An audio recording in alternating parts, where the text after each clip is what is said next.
Good morning, class. Today we are unpacking the wrist complex. Forget the idea that the wrist is a simple hinge. It is a highly engineered, load-bearing multi-joint system governed by pure physics. 1. The kinetic chain and load distribution. Look at the anatomy. We have the radiocarpal and midcarpal joints working in series. When you push against a wall, force doesn't just hit one bone. The 80-20ths rule. 80% of axial load transmits directly through the radius. The ulna's share, only 20% passes through the ulna via the TFCC, triangular fibrocartilage complex.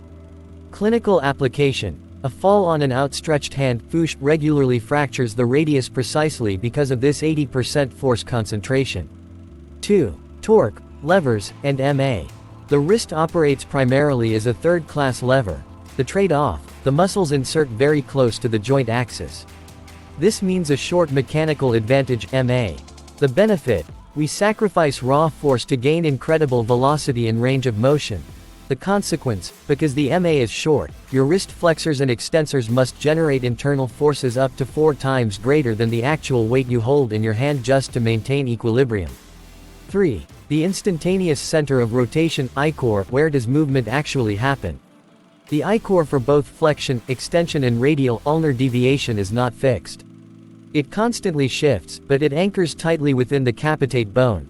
Synergistic stabilization. When you make a tight fist, your wrist naturally shifts into 30 degrees of extension.